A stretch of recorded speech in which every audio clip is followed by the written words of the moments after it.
ஜீவவசனம் கூறுவோம், சகோதரரே சேர்ந்தே எக்காலம் ஊதுவோம். கர்த்தருடைய நாமம் உயர்த்தப்படுவதாக. கிறிஸ்துவுக்குள் அன்பானவர்களே, இந்த நாளிலும் ஜீவ வார்த்தை ஒன்றை நாம் கேட்போம். யாத்திராகமம் 23வது அதிகாரம் 22. நீ அவர் வாக்கை நன்றாய் கேட்டு நான் சொல்வதையெல்லாம் செய்வாயாகில் நான் உன் சத்துருக்களுக்கு சத்துருவாயும் உன் விரோதிகளுக்கு விரோதியாயும் இருப்பேன்.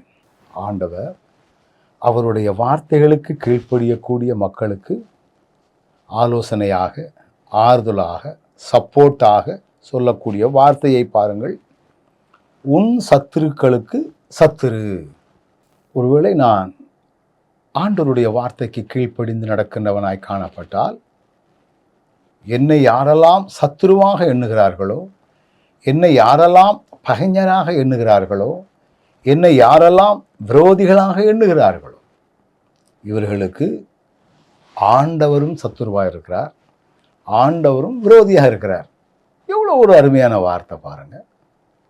எனக்கு யாரெல்லாம் விரோதியோ அவங்களுக்கெல்லாம் என் ஆண்டவரும் விரோதி. இப்படி ஒரு காரியத்தை ஆண்டவர் சொல்கிறதை நாம் இங்கே பார்க்கிறோம். இருப்பேன் அப்படின்னு சொல்றார். எனக்கு நெருக்கமான ஒரு உறவினர் உண்டு. நாங்கள் எல்லார்ட்டையும் அன்பாக இருக்கணும்னு விரும்புகிறவர்கள். அவர் யார்கிட்ட சண்டை போடுதாரோ அவர்கிட்ட நாங்கள் பேசிடக்கூடாதுன்னு நினைப்பார். அதே நேரத்தில் அவரும் ஒரு வேளை பேசிக்கிடுவார். அவர் நிமித்தமாக நாங்களே ஏதாவது ஒன்று பண்ணினா நாங்கள் தெருவில் நிற்கக்கூடிய அளவில் இருக்கணும். நம்முடைய ஆண்டவர் அப்படி அல்ல.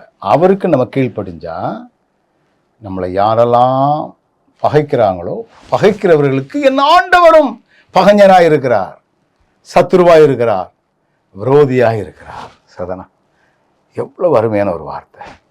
அப்போ நான் உன் கூட இருக்கிறேன் அப்படிங்கிறது தான். நான் உன் கூட இருக்கிறேன், தைரியமா இரு, கவலைப்படாத அப்படின்னு சொல்லுவதை போல இந்த வார்த்தைகள் நமக்கு சொல்லுகிறது. எப்போ அவர் வாக்கை நன்றாய் கேட்டு நான் சொல்வதையெல்லாம் செய்வாயாகில். அதுதான் முக்கியம்.